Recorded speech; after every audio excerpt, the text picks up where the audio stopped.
Hello friends, let's continue with the chapter of 12th class surface chemistry. I already told you this chapter is divided into three sections. First section is adsorption, second one is catalysis and third one is colloidal state. Right? In previous video we had discussed about the adsorption. Now in this video we are going to discuss about the catalysis. Right? अब catalysis को start करने से पहले हम ये समझेंगे कि catalyst होते हैं. Right, as we know there are number of reaction whose speed और rate changes in the presence of foreign substances and these foreign substances is known as the catalyst. Right, तो हम catalyst को कैसे define कर सकते हैं? The foreign substances which alter the rate of reaction without undergoing any change in itself is known as the catalyst. Right, अगर हम example की बात करते होते हैं, जब भी हम पोटेशियम क्लोरेट को KClO3 हीट करते हैं या इसको डिकम्पोज करते होते हैं तो ये KCl प्लस O2 की फॉर्मेशन करता होता है. राइट, और इस रिएक्शन के लिए जो आपको टेम्परेचर रेंज चाहिए वो कितनी चाहिए? 653 केल्विन टू 873 केल्विन. मैं सेम रिएक्शन को मैग्नीज डाइऑक्साइड जो कि एक कैटलिस्ट की तरह बिहेव करता हूँ कि प्रेजेंस में करूंगी तो इस रिएक्शन की ना सिर्फ स्पीड इनहेंस होगी जबकि जो इसकी टेम्परेचर रेंज है वो भी क्या हो जाएगी? डिक्रीज हो जाएगी. और जो टेम्परेचर रेंज है वो आपकी क्या हो जाएगी? 453 टू 633 केल्विन के बीच में लाई करेगी. राइट, MnO2 ने क्या किया? इस रिएक्शन की स्पीड को इनहेंस कर दिया without undergoing any change in itself. तो ये आपका किसकी तरह बिहेव कर रहा है? कैटलिस्ट की तरह बिहेव कर रहा है. और जो ये फिनोमिना है राइट, जिसके थ्रू आपकी रेट ऑफ रिएक्शन क्या हुई? इनहेंस हुई, उसको आप क्या बोलते हो? कैटालिसिस बोलते हो. अब कैटालिस्ट का काम क्या है? रेट ऑफ रिएक्शन को अल्टर करना. अब वो रेट ऑफ रिएक्शन को इनहेंस भी कर सकता है और डिक्रीज भी कर सकता होता है. राइट, तो इस बेस पे हम कैटालिस्ट को दो कैटेगरी में डिवाइड करते होते हैं. First one is the positive catalyst,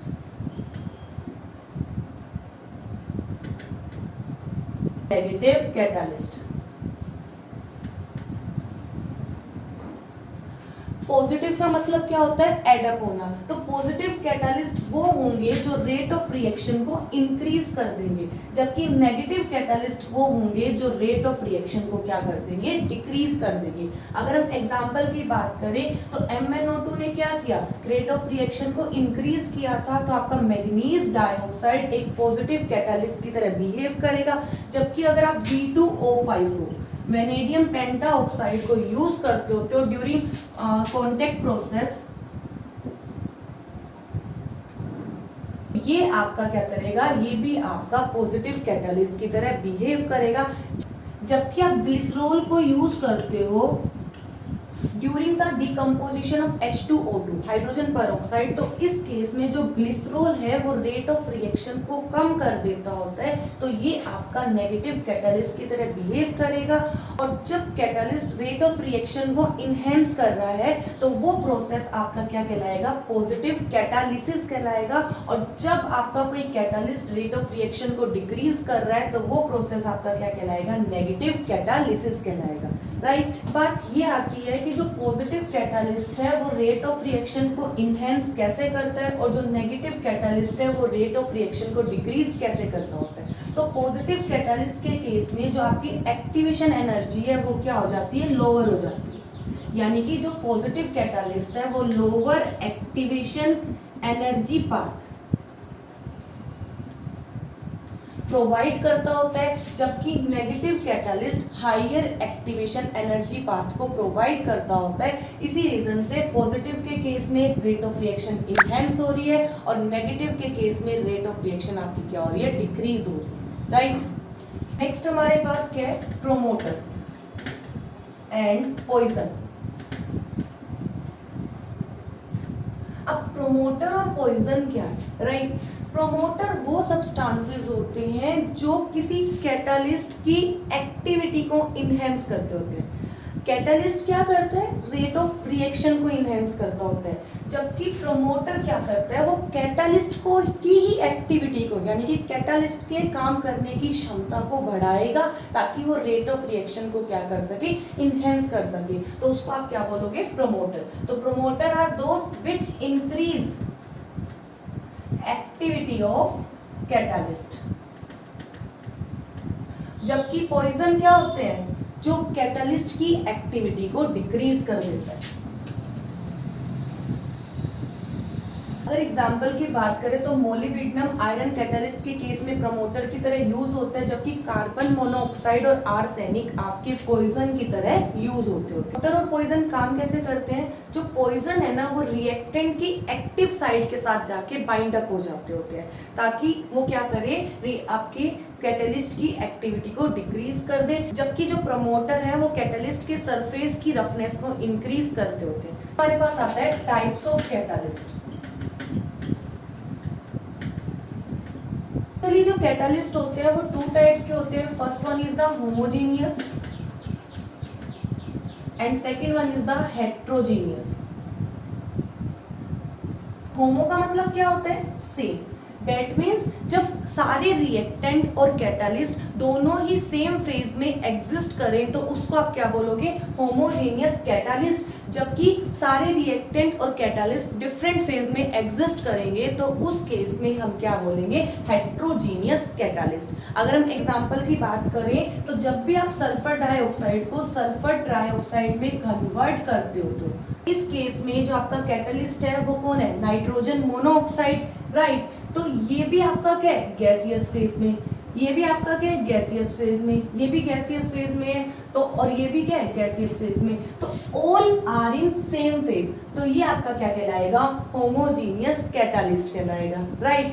जबकि अगर आप हाबर प्रोसेस से अमोनिया की फॉर्मेशन करते हो N2+3H2 in the presence of iron, right, तो ये क्या बनाएगा 2NH3। तो ये आपका क्या है, गैसियस फॉर्म में, ये आपका क्या है, गैसियस फॉर्म में, और ये क्या है आपका सॉलिड फॉर्म में एग्जिस्ट कर रहा है। तो रिएक्टेंट और कैटालिस्ट ये क्या आ गया, आपके डिफरेंट फेज में एग्जिस्ट कर रहे हैं। तो इस केस में आपका क्या होगा, हेट्रोजीनियस कैटालिस्ट होगा, राइट।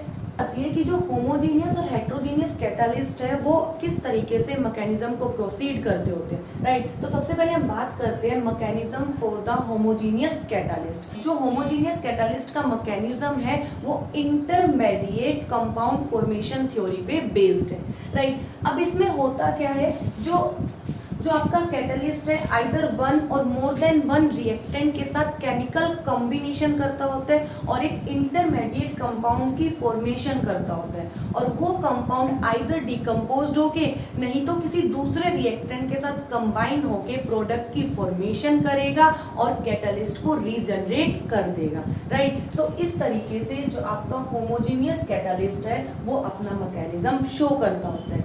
जबकि बात करें हेट्रोजीनियस कैटलिस्ट की तो एक ओल्ड व्यू है और एक मॉडर्न व्यू है। तो सबसे पहले हम बात करते हैं ओल्ड व्यू। अब जो हेट्रोजीनियस कैटलिस्ट है इस केस में ओल्ड व्यू के अकॉर्डिंग टू टाइप्स की थ्योरी एग्जिस्ट करती होती है to describe the mechanism of heterogeneous catalyst. First आपके पास है एड्सॉर्प्शन थ्योरी और जो सेकंड है that is intermediate compound formation theory. सबसे पहले हम डिस्कस करते हैं एड्सॉर्प्शन थ्योरी को। तो एड्सॉर्प्शन थ्योरी के अकॉर्डिंग क्या होता है, जो आपका रिएक्टेंट है आइदर इन गैसियस स्टेट और from the solution get adsorbed on the surface of catalyst, right. जब भी कोई रिएक्टेंट आपके कैटलिस्ट के सरफेस पे एड्सॉर्ब्ड होगा तो क्या होगा, रिएक्टेंट की concentration on the surface of catalyst क्या हो रही है, इनहेंस हो रही है, इंक्रीज हो रही है, और आपके रिएक्टेंट को क्या प्रोवाइड हो रहा है, सरफेस एरिया। और जैसे ही सरफेस एरिया इंक्रीज होता है तो रेट ऑफ रिएक्शन क्या हो जाती है, इंक्रीज हो जाती होती है, राइट। एंड सेकेंड थिंग, जो एड्सॉर्प्शन का प्रोसेस है वो क्या होता है, एक्सोथर्मिक होता है, राइट। यानी कि during the adsorption of reactant on the surface of catalyst आपकी एनर्जी रिलीज होती है और वो एनर्जी आपकी as a activation energy use होती है जो रेट ऑफ रिएक्शन को क्या करती है, इनहेंस करती होती है, राइट। अगर हम बात करें सेकेंड थ्योरी की that is the intermediate compound formation theory. तो इस थ्योरी के अकॉर्डिंग आपके दो रिएक्टेंट है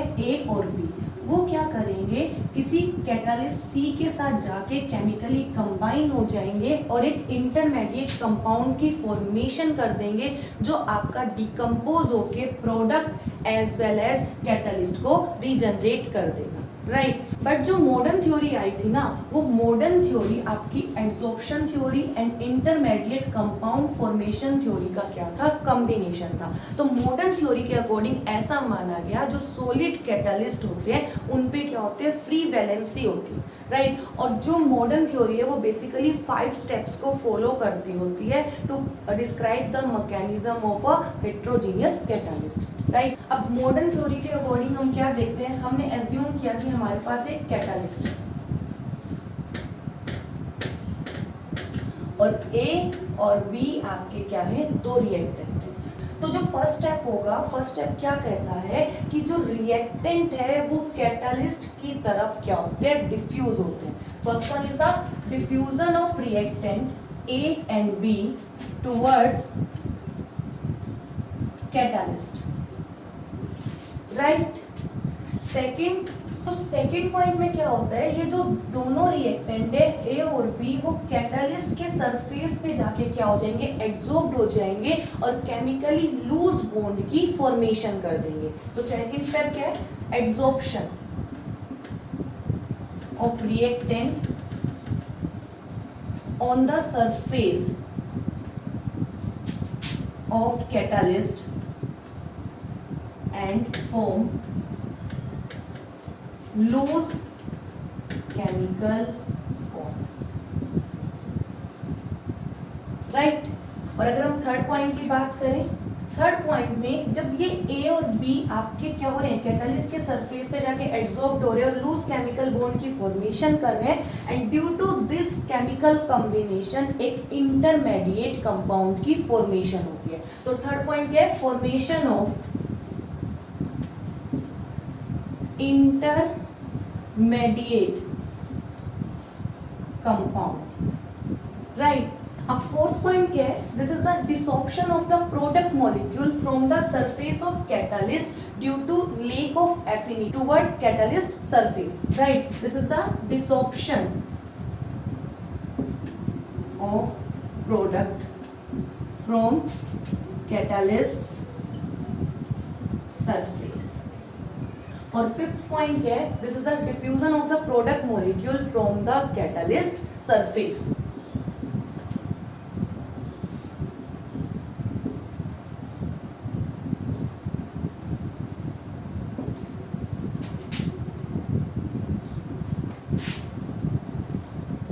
राइट, ये 5 पॉइंट है जो आपके मॉडर्न व्यू के अकॉर्डिंग हेट्रोजीनियस कैटलिस्ट के मैकेनिज्म को क्या करता है, एक्सप्लेन करता होता है। अगर हम डायग्राम की हेल्प से इसको देखें तो क्या होगा, हमने एक कैटलिस्ट को कंसीडर किया जो क्या करता है, फ्री वैलेंसी को कंटेन करता होता है कुछ इस तरीके से, राइट। और मैंने आपको फर्स्ट स्टेप में क्या बताया था कि जो ए और बी रिएक्टेंट है वो क्या करेंगे, कैटलिस्ट के सरफेस की तरफ डिफ्यूज करेंगे। और सेकंड स्टेप में मैंने आपको क्या बताया था कि दोनों रिएक्टेंट आपके क्या करेंगे, कैटलिस्ट के सरफेस पे एड्सॉर्ब्ड हो जाएंगे कुछ इस तरीके से,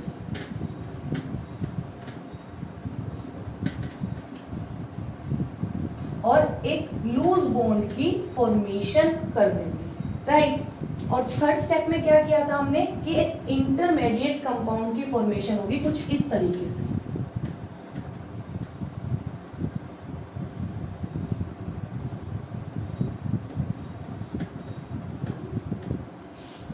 और नेक्स्ट स्टेप में क्या बताया था कि जो ये इंटरमीडिएट कंपाउंड है वो डिकम्पोज हो जाएगा और जो प्रोडक्ट है वो कैटलिस्ट के सरफेस से रिमूव हो जाएगा कुछ इस तरीके से,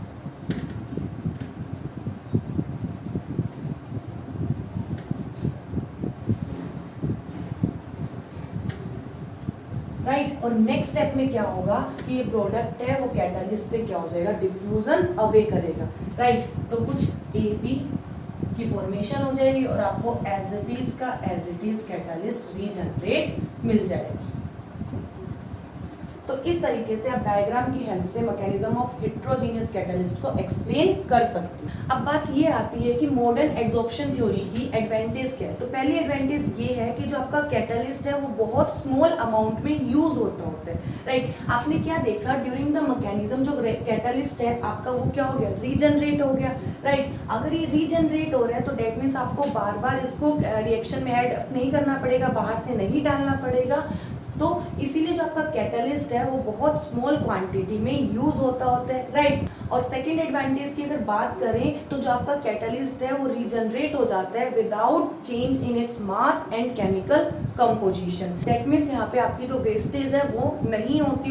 और अगर थर्ड एडवांटेज की बात करें कि अरे तो अगर आप कोई पॉइजन को ऐड कर देते हो तो पॉइजन क्या करेगा, वो कैटलिस्ट के सरफेस पे एक्टिव साइट के साथ जाके बाइंड अप हो जाएगा, एब्जॉर्ब हो जाएगा और वो कैटलिस्ट की एक्टिविटी को डिक्रीज कर देगा, जिसकी वजह से जो आपकी रिएक्शन की स्पीड है वो क्या हो जाएगी, स्लो हो जाएगी, राइट। अगर नेक्स्ट टॉपिक की बात करें तो नेक्स्ट टॉपिक क्या है, some important characteristic of heterogeneous catalyst. तो जो पहली इंपॉर्टेंट कैरेक्टरिस्टिक है वो इसकी क्या है, एक्टिविटी।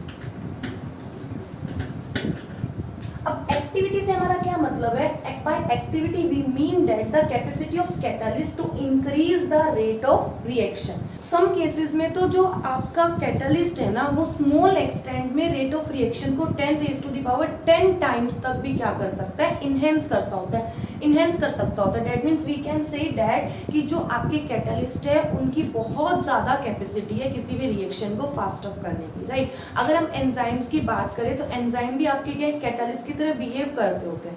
अगर हम बात करें digestion of meal in the absence of catalyst तो उसको 50 इयर्स तक लग सकते होते हैं। और हम क्या देखते हैं कि एंजाइम हमारे मील को विद इन सेकेंड्स में, विद इन मिनट्स में क्या कर देते होते हैं, डाइजेस्ट करवा देते होते हैं। तो कोई भी कैटलिस्ट आपकी रिएक्शन की रेट को कितना ज्यादा इनहेंस कर सकता होता है, राइट। अगर हम सेकेंड कैरेक्टरिस्टिक की बात करें तो दैट इज सिलेक्टिविटी। अब सिलेक्टिविटी से हमारा क्या मतलब है, selectivity of catalyst we mean that its ability to proceed a reaction to give out a particular product. कैसे, अगर हम एग्जांपल की बात करें, हम कार्बन मोनोऑक्साइड और H2 को रिएक्ट करवाते हैं इन द प्रेजेंस ऑफ कॉपर, तो ये फॉर्मेल्डिहाइड की फॉर्मेशन कर रहे हैं। जबकि सेम रिएक्टेंट को हम निकल की प्रेजेंस में रिएक्ट करवाते हैं तो मीथेन प्लस वाटर की फॉर्मेशन होती है। दैट मींस आपने रिएक्टेंट तो सेम लिए बट जैसे ही आपने कैटलिस्ट को चेंज किया आपके प्रोडक्ट भी क्या होंगे, चेंज होंगे। दैट मींस एक पर्टिकुलर कैटलिस्ट की एबिलिटी है एक पर्टिकुलर प्रोडक्ट देने की और इसी को हम क्या बोलते हैं, सिलेक्टिविटी बोलते होते हैं, राइट। और अगर नेक्स्ट कैरेक्टरिस्टिक की बात करें तो नेक्स्ट कैरेक्टरिस्टिक है स्पेसिफिक नेचर। अब स्पेसिफिक नेचर से हमारा क्या मतलब है कि जो आपके कैटलिस्ट होते हैं ना they are highly specific in nature. Means कोई एक कैटलिस्ट एक पर्टिकुलर रिएक्शन में आप यूज कर सकते हो, सेम कैटलिस्ट को आप मल्टीपल रिएक्शन में यूज नहीं कर सकते। अगर हम एग्जांपल की बात करें, जब भी हम यूरिया की हाइड्रोलिसिस करते हैं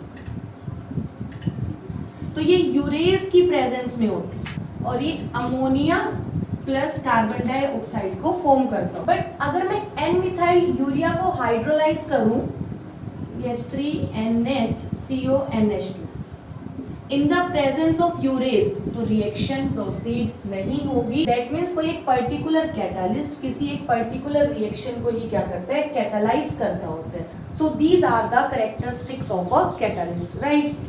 In next video we will discuss about the some example of catalyst.